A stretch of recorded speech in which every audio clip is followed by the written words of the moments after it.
พอดีกายทางเข้าเวนาเลยเพราะว่าอยากเห็นแน่แล้วก็จิมาอัปเดตให้FCเบิ่งพร้อมแล้วน้อยคืออยากตัดเข้านะวานคือเห็นFCเพิ่นคอมเมนต์แล้วก็เห็นแล้วน้อยเข้าไปเบิ่งโทรศัพท์ก็เห็นเพิ่นรีวิวการตัดเข้าหันเข้าหน้าวานหันจะงามนะ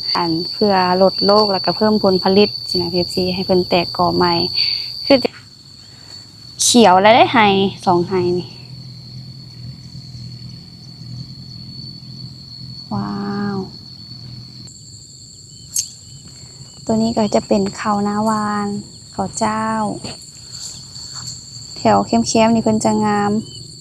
ก่อใหญ่ๆเพราะว่าแถวนี้เพิ่นจะห่างเลยแต่ว่าแถวข้างกลางนี่หนาตึบเลยพอดีมาฮอดเพิ่นก็มาส่งทรายนี่สิเอามาลดน้อยนึง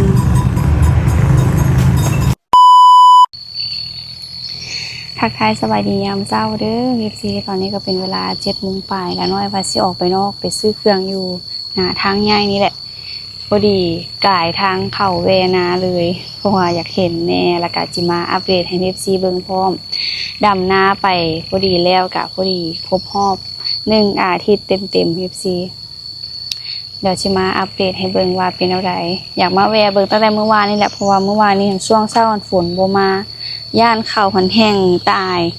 พอเพิ่นกับหมอมาเบิ่งอยู่ว่าคันแห้งละสิมาดูดน้ำใส่เพิ่นตกลินเมื่อวานนี้ก็ถือว่าโดนเติบเนาะฝนเนาะถือว่าโอเคอยู่น้ำเพิ่นก็ซุ่มอยู่แต่ว่าบ่ได้มีทั่วให้นาดอกบางบ่อนก็แห้งบางบ่อนก็มีน้ำบ่อนโน้นก็บ่มีแต่ว่ายังซุ่มบ่มีน้ำแต่เพิ่นก็ซุ่มเพราะว่าเมื่อวานนี้ฝนตกลินแล้วน้อยมาคนเดียวก็เตรียมผ้ามาดวงนึงบ่ฮู้ว่าอีกกันจักเดือนเนาะเพิ่นค่อยสิได้หว่านปุ๋ยนี่ปีกายนี่น้อยบ่จื้อเลยข้าวเพิ่นเริ่มพุ่นแหละเป็นถือผ้าบอกเพิ่นเอิ้นน่ะคันจื้อบ่ผิดน่าจะได้หว่านอยู่ประมาณ2เทื่อนึงก็คือจะเป็นปุ๋ยเล็งให้เพิ่นงามขึ้นเทื่อที่2ก็คือจะเป็นปุ๋ยมากปีนี้สิเอาซุปเปอร์มาร์กโรกมาฉีดคือเก่าหั่นแหละเพราะว่าซื้อปีกายนี่กล่องนึงก็ถือว่ายังแล้วน้อยสิพาไปเบิ่งบรรยากาศดีขนาดเพราะว่าเมื่อวานนี้ฝนตกมื้อนี้ก็ชุ่มชื้นคิดฮอดเด้แล้วน้อยคิดฮอดมื้อดำนาช่วงแรกๆมาหั่นแดดแฮงได้แฮงว่ะหลังจากที่ดำนาแล้วก็สิเป็นแบบนี้แหละ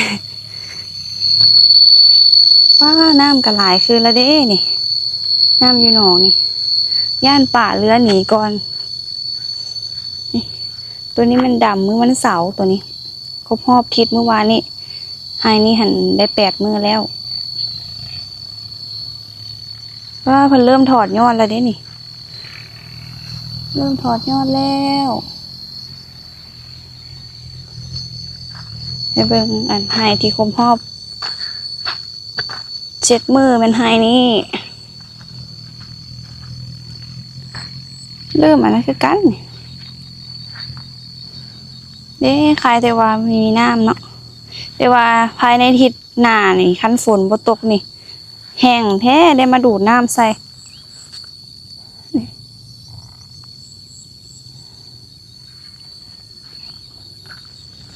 ไปเบิ่งตัวดำมัน2 ทิศงามเนาะ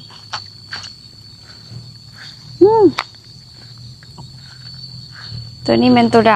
ำได้2 ทิศแล้วโอ้ยงามแท้เป็นถอดยอดเลย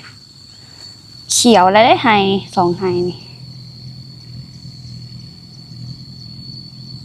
ว้าวคิดว่าเพิ่นสิแห้งสำหรับเพราะว่าบ่มีฝนบ่อนอื่นคือว่าน้ำท่วมไฮนาไฮเข้าแถวว่าเนาะทางละน้อยเลยบ่มีเลยตอนนี้หันหญ้าเพิ่นยังน้อยๆอยู่เด้ยังขึ้นมาบ่ทันถ้าเบิ่งเด้อขึ้นไวก่อนเข้าแล้วบัดนั้นน่ะฝนตกอ่อยๆแนวนี้ถ้าฝนตกแห้งเพิ่นก็สิท่วมหญ้าตายไปแต่อันนี้ตกค่อยๆนี่พอดีอ้อยหญ้าแม่ว่ะ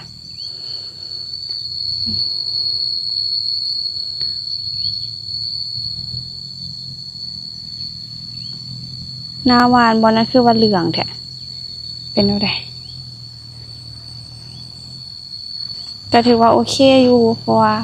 ฝนตกวานนี้แล้วเพิ่นก็ซุ่มยังสิกุ้มหลายมื้อเติบอยู่เดี๋ยวละน้อยพาไปเบิ่งหน้าวานสิไปเอารถขี่ลงลุ่มเพราะว่าย่านจอดไปถึงเพราะว่าเขาสิย่างไปไกลเอาลงไปลุ่มเพิ่นเลยตื้อแม่นผู้ใดเอาฟืนมาไว้เด้เพราะว่าตอนเฮาเมื่อบ่ได้มีเด้อันนี้ผู้ใดเอามาเนาะฟืนนี่เนาะเดี๋ยว FC จักมาแต่ใส่ฟืนนี่เป็นกองเลยน่าจะเพิ่นมาหั่นหอมมาไว้ว่ามันไผเอามาคันว่าเลี้ยงงัวช่วงนี้ก็น่าจะเพิ่นนำมาเลี้ยงงัวแถวสันเทิงเด้เพราะว่าบ่ได้มีให้เข้าคือสิมันหนาวแล้วก็ดังไฟติบ่แต่ว่ามันหกหั่นติละน้อยหั่นมาดำนาปีนี้หั่นรู้สึกว่าสวยไปหน่อยนึงเพราะว่าหมวกกันน็อกละน้อยซื้อ600,000กีบเสียหากระไส้ได้ประมาณปีปลายนี่แหละบ่ฮู้ว่าไปใส่เลยใส่มานาหั่นแหละแล้วแบบจนว่าไปฮอดเฮือนค่อยคิดพ่อว่ามานาแล้วก็เสียแล้วไปเสียตอนไหนเสียตอนลงนาบ่ดำนาบ่บัดเมื่อแล้วบ่เห็นแบบว่าเฮาไว้ถึงเถียงอย่างสินะบัดดำนาแล้วบัดสิเมื่อแล้วบ่เห็นเฮ้ยหมวกกันน็อกเสียเซ็งอยู่ดำนาแล้วก็รู้สึกแบบเซ็งหมวกกันน็อกรุ่นแบบตัวสีดำเขานะเสียดายสุดที่ทอนเงินซื้อได้บัดเสียง่ายก็ไปลงไปลุมขี่รถลงไปเลยเดี๋ยวเอาหมวกกันน็อกพอมาหยิบของพอเพราะว่ามีให้เดี่ยวที่เพิ่นแห้งขี้เห็นสำหรับหน้าดำ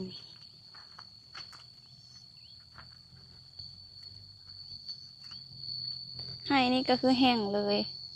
หน้าดำนะบ่มีน้ำเลยใครแต่ว่าเพิ่นยังซุ่ม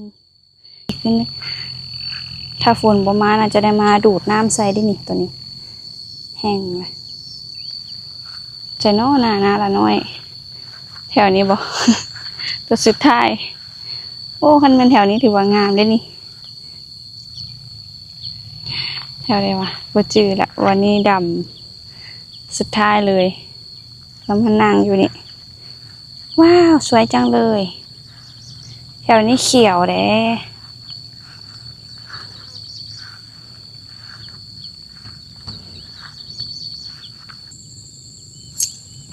ตัวนี้ก็จะเป็นเขานาวานเขาเจ้าแถวเข้มๆนี่เพิ่นจะงามก่อใหญ่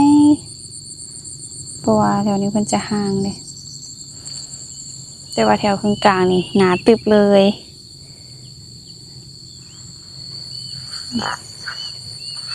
สะอ่อนเด้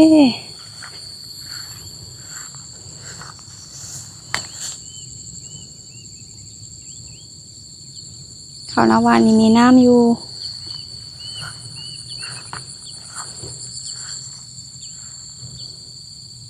ก็มีหอยด้วยป้าปีนี้บ่ค่อยเห็นหอยไปแล้วเพราะว่าคนนั่นอยู่นี่เพิ่นมารอเก็บให้นะ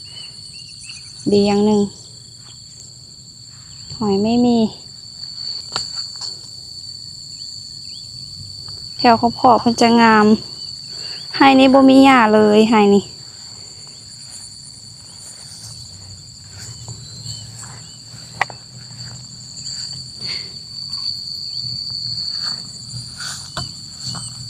หลังจากที่ไปรอเบิ่งข้าวๆมาถือว่าน้ำเพิ่นก็มีอยู่มีแต่ไฮเดียวเท่านั้นที่บ่มีน้ำก็คือจะเป็นไฮสันขี้หีทั้งเทิงนี่ตัวฟากนั่นตัวเบิ่งซ้ายเห็นก็มีพอเป็นบวกเล็กๆน้อยๆบางบอนก็บ่มีภายในไฮก็มี UFC ให้เพิ่นบ่ได้มีเลี้ยงข้าวอยู่ซุ่มๆอยู่เพราะว่าฝนตกมาเด้ว่าเรื่องนาวานนี่น้ำเพิ่นจะมีเบิดเลยละน้อยคืออยากตัดเข้านาวาน คือเห็นพีซีเพิ่นคอมเมนต์แล้วก็เห็นละน้อยเข้าไปเบิ่งโทรศัพท์ก็เห็นเพิ่นรีวิวการตัดเข้าหันเข้าหน้าวานหันจะงามนะคืออยากลองนั่นแหละก็เลยว่าตัดสินใจไปปรึกษาพ่อลองเบิ่งตั้งแต่เฮ็ดนามาก็มีครั้งที่เฮ็ดนาวานมาอยู่ช่วงละน้อยที่ยังน้อยนะถามพ่อเพิ่นว่าพ่อเคยตัดบ่พ่อก็บ่เคยปีนี้ละน้อยก็ลองปรึกษาพ่อว่าลองตัดบ่เพราะว่าเห็นนั่น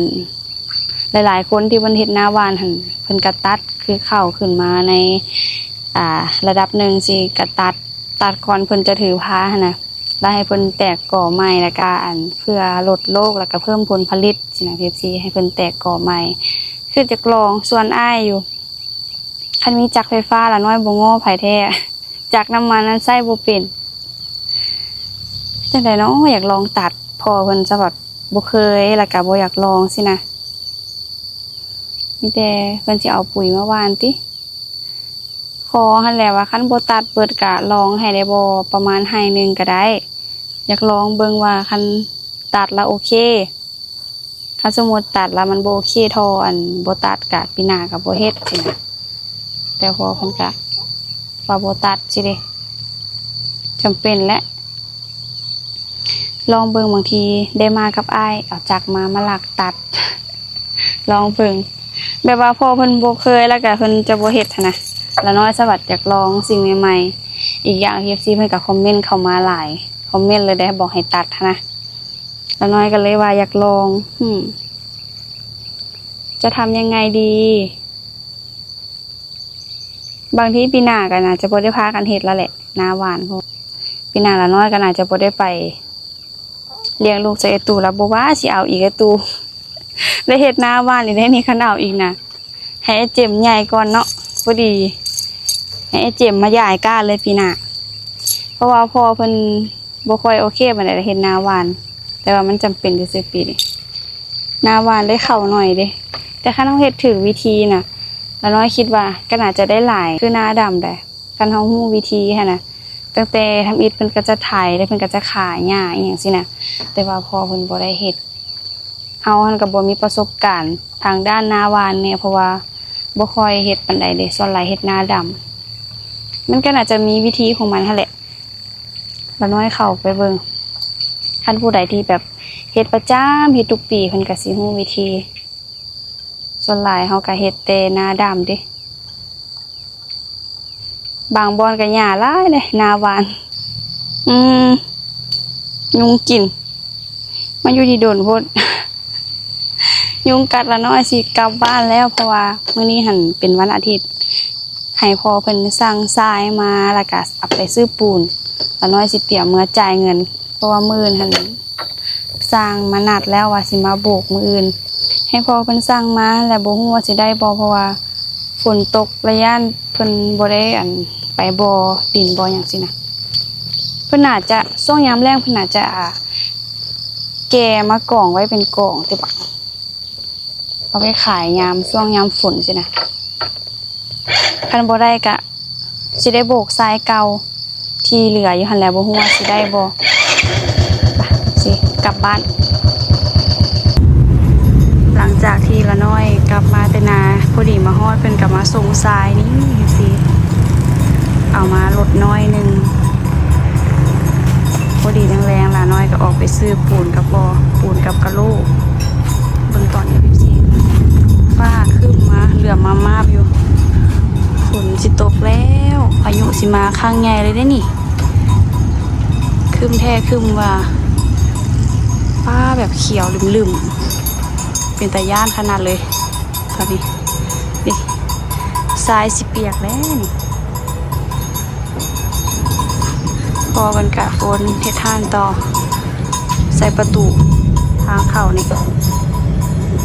เป็นตาย่านขนาดดีๆนี่วันนี้ไปซื้อปูนมานี่